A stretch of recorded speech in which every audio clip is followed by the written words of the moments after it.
Hello, Internet. It is I, the Malik Aaron, and welcome back to Box Office Predictions. Today we are going to be talking about Belle. So, as usual, we're going to be going over the pros and cons. So, let's get to it. Pros. This here is an anime, and last year I covered two anime movies. I covered Demon Slayer the movie and My Hero Academia World's Heroes Mission. Now, with the Demon Slayer movie, it came out in the States, it came out at a time where things were looking rather grim for the movie theater industry.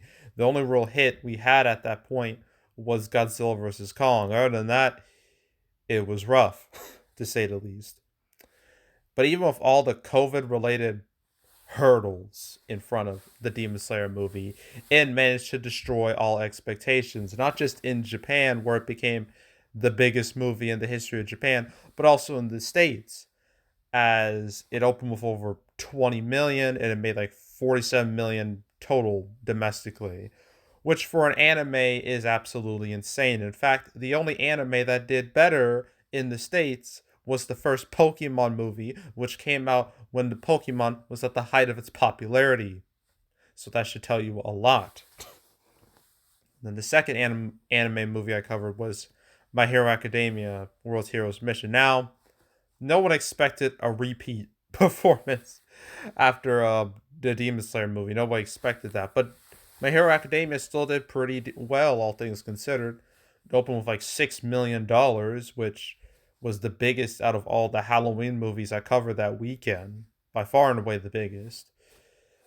And it made like 10 million total, which again isn't great, but for a movie that had like a real limited release, it did pretty fine. So that proves without a shadow of a doubt that people will watch anime, people will pay to watch anime, and people will pay to watch it on a big screen.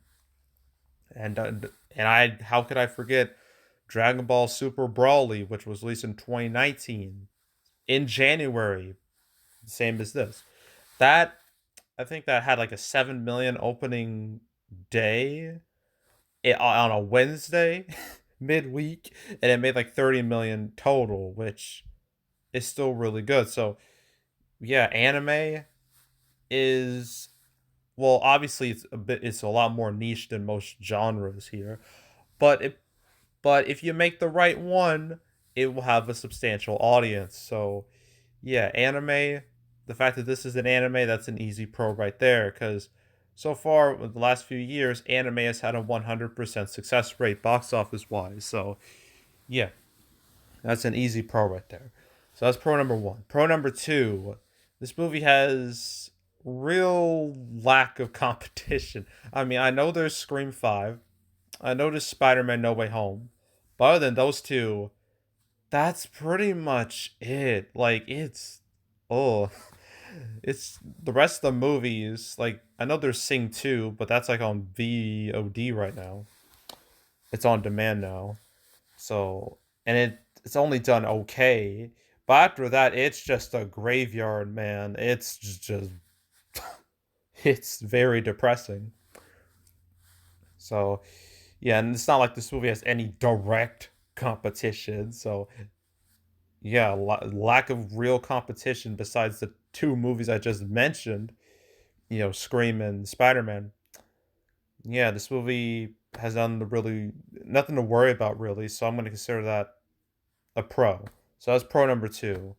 Pro number three, reviews are quite good. I think they're I think it's like in the high 90s. I'm gonna check real quick on my laptop off screen. Uh, Go to RT. Is it at nine? Yes, 96. So how can anyone see that as a bad thing? So consider that another pro. So that's pro number three. Pro number four, in Japan, it was apparently the third biggest movie that came out last year. So I say that's a decent omen for this. So that's pro number four. Uh, Other than that, I think that's it. Yeah, I think that's all I can think of. Okay, cons. You see, with all the anime movies I mentioned, Dragon Ball, Demon Slayer, My Hero Academia, all three of those movies benefited greatly from brand name recognition. All were well-known brands, well-known animes for years, especially Dragon Ball. That's been popular for decades. So, yeah, this movie doesn't really have that going for it. And, that brand name recognition no doubt fueled ticket sales, at least opening weekend, opening day ticket sales for all three of those movies. I don't think this is going to have that type of. I don't think that's going to really happen here. So, yeah, that's a bit of a con. Lack of real, legit brand name recognition. And I guess another con is that, I don't know, anime, like, recently it's been going great, but in the grand scheme of things, it can be a little iffy when it comes to success rate. Because sometimes an anime can come out and it does really well, other times, no one even thinks or cares about it. So it's kind of like, you never really know. And I don't think the chances are super great with this. I mean, I know it has a wide release, like in over like 1300 theaters, which is why I'm even covering this. So, yeah, I don't know. Anime can be unpredictable at times, and it is not immune to failure. It definitely is not immune to that. So, yeah, like, I don't know. Unpredictability with anime can be considered a con. I'm going to consider it a con. Uh, I think that's it. Yeah, I think that's it. So, I might as well mention this. The reason why it's called Belle, you might think, oh, when most people hear the name Belle, you think of Belle from Beauty and the Beast, and this movie is directly influenced by Beauty and the Beast. Like, I just found that out a few minutes ago. So, before recording this video. So, yeah. Yeah, so just wanted to mention that. Anywho, opening weekend, I don't know. I don't know at all. Again, anime can be extremely unpredictable. I think everybody goofed on their Demon Slayer predictions. I know I did. So, I have no idea. It could be a it could make next to nothing.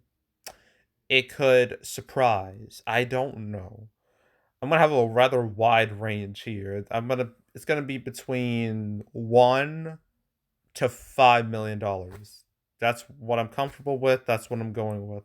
1 to 5 million, and they'll probably end at around, I don't know, between 6 to 10, because anime can be very front loaded, even the good ones. So yeah, I have no clue. I'm just gonna go with that. 1 to 5 million opening weekend, 6 to 10 total. Somewhere in that range, it will land there. So, yeah, that's Belle. That's the end of that. Now, the movie everyone's going to be watching this weekend, Scream or Scream 5. I'm going to be covering that next, and then that'll be it for the weekend. The next week, I cover The King's Daughter, Redeeming Love, and nothing the last week of January because Morbius just had to move away to April. So, yeah, that's going to be a dead weekend right there. So, yeah. But, stay tuned for those movies. But anyway, yeah, that's it. That's all. Make sure to subscribe, like this video, leave a comment, turn on notifications, share the whole drill. Want to check out more videos like this? Got playlists on the homepage. Filled with only one video so far of all the 2022 movies I've covered. I did the 355 last weekend. If you want to watch that video, go right ahead. And if you want to watch any of the 2021 movies I've covered, you could just go to the playlist tab and find it there and watch all those. And especially watching my prediction videos on Demon Slayer and My Hero Academia. So go right ahead and do that. There's darn it. There's the canceled series where I go over all the movies that were supposed to come out but didn't. Nothing's been going on recently. I mean, the last one I did was Turning Red going to Disney Plus, but since that, it's been radio silent, and which is great because it's the complete opposite of last year, where I felt like I was doing a cancel episode every few days, and it got annoying real quick. But yeah, so if you want to watch any of the past canceled episodes, there's now like 101 in existence. So if you want to watch all those, go right ahead. You'll have a good time being depressed and sad, seeing all these movies either get delayed a bunch or just never come out at all at the rate they're currently going. So, yeah, go watch all those. Then there's box office recaps where I go over the box office results for any particular month. I just did the 2021 recap, the two-parter with theatrical and streaming, did all that. January recap won't come out till early February, so stay tuned for that. But if you want to watch any of the past recap videos I made, you can go right ahead. And yeah, that's it. That's all. I am out. Goodbye.